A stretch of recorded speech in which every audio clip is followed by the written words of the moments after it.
Lindsay here, the Frugal Crafter, with a tutorial on how to make a center pole ball for knitting or crochet. Now this yarn has been balled up and it looks nice and neat relatively, but look, if I'm gonna knit with this and I go pulling it, my yarn's gonna go all over the place. So I want to make a center pole ball. Here I have some fun fur, and it's just kind of in a weird mash. It was probably knit with and then balled up and put away. So I'll show you how to make a center pole ball with this. The first thing you want to do is find the end and let the end trail down over your fingers.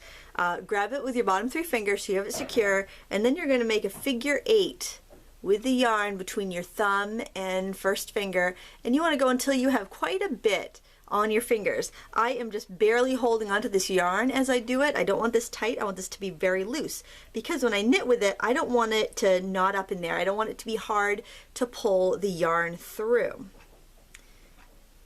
Once you have quite a bit of yarn in this figure 8 in the center, then you are going to fold this in half. So fold it in half. Okay, so you have like a little ball and you still have your tail hanging out. Leave that tail out. You don't want to lose that. And then you're going to start winding the yarn around itself, around the ball. Now this skein of yarn was pulled. When you start a skein of yarn, you always should pull the string from the middle, because that way you will start off with a center pole ball. Sometimes you mess up and you don't get the middle.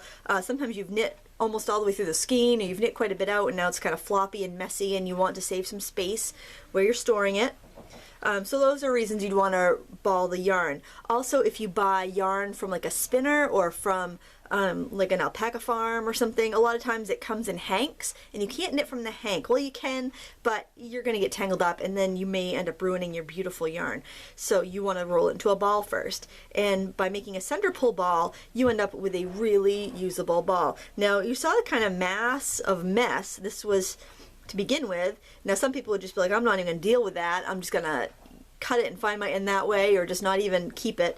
But that's just wasteful. And once you roll it to a nice ball, you're going to save space and it's going to be a lot easier to knit and crochet with. Look how quickly this is going. I'm almost done, but I am going to pause it and finish rolling it up, and I'll show you how to finish off the end. Okay, I'm down to my last few inches of yarn, and then when I get to the end, now look at how small that is. Remember how big of a mass I had before?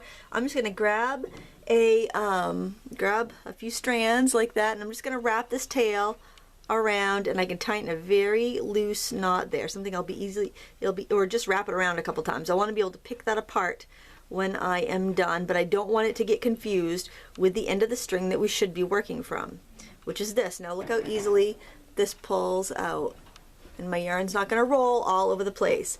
So for this, I wouldn't want to unroll it and then roll it up, because at least this way it's going to stay untangled.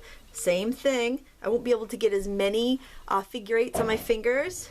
You can see how it's rolling around just while I'm trying to roll it into the ball. So when I've got it like that, I'm going to pull it off my hand, same as before, and start wrapping it around. And that way I'll be able to use this beautiful yarn instead of it just sitting on my shelf, you know, waiting for me to roll it into a ball. I'll actually have it done. So try that with any of your skeins that are half gone, or any of the balls that you pulled the wrong end, or they're a little tangled. You'll end up with a nice, neat and tidy yarn stash that'll be fun to use and beautiful to look at. I want to thank you so much for watching, and as always, happy crafting.